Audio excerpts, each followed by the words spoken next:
Ninth question है, if the third and ninth term of an A P R 4 and -8 respectively, which term of this is 0। ठीक, तो इसमें आपको दिया गया है थर्ड टर्म यानी A3 जो है आपको दिया गया है 4। A3 को हम लिखते हैं A+2D = 4, और आपको गिवन है नाइन्थ टर्म यानी A9 इक्वल टू दिया है आपको -8। तो A9 को A+8D लिखते हैं, ये आपको -8 गिवन है। आपसे पूछा जा रहा है कि कौन सा टर्म 0 होगा, यानी AN 0 कब होगा, किस नंबर पे होगा, तो EN आपसे जो है पूछा जा रहा है। ठीक, तो इसको इक्वेशन फर्स्ट मान लेते हैं, इसको इक्वेशन सेकंड मान लेते हैं। इक्वेशन सेकंड से इक्वेशन फर्स्ट को माइनस कर देते हैं, यानी A+8D इक्वल टू -8 से माइनस कर देंगे A+2D = 4 को, यहाँ माइनस करेंगे इसको, ये कैंसिल हुआ, ये हो गया 6D equal to -12, D equal to आएगा -2। D की वैल्यू इक्वेशन फर्स्ट या इक्वेशन सेकंड में पुट कर देते हैं। सेकंड में पुट कर रहे हैं तो A+8 × -2 equal to -8, A-16 equal to -8, A equal to इस बार जाएगा ये प्लस हो जाएगा, तो -8 प्लस -8 और +16 ये हो जाएगा +8, यानी A की वैल्यू 8 आ गई।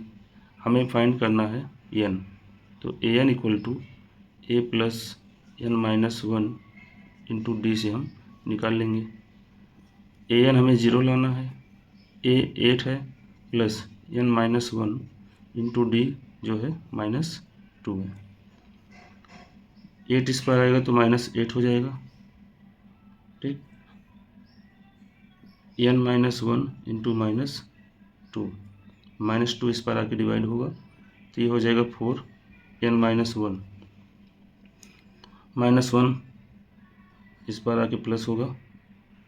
ठीक, तो n की वैल्यू जो आएगी वो आएगी 5, यानी इस AP में फिफ्थ टर्म जो होगा वो 0 होगा, फिफ्थ टर्म इज 0, इस AP का जो है पांचवा टर्म 0 होगा। 10th क्वेश्चन है, if the 17th term of an AP exceed its 10th term by 7, find the common difference. इसमें ये कहा गया है कि जो 17वां टर्म है वो 10वें टर्म से 7 ज़्यादा है। ठीक, तो इसका निकालना है कॉमन डिफरेंस, यानी हमें जो फाइंड करना है वो D फाइंड करना है। तो सबसे पहले हम ये जानते हैं कि A17 इक्वल टू होता है A+16D। ठीक, और A10 इक्वल टू होता है A+9D। इन दोनों का डिफरेंस जो है वो 7 है, तो A17 माइनस A10 इसको हम लिखेंगे A+16D, ठीक, माइनस A+9D,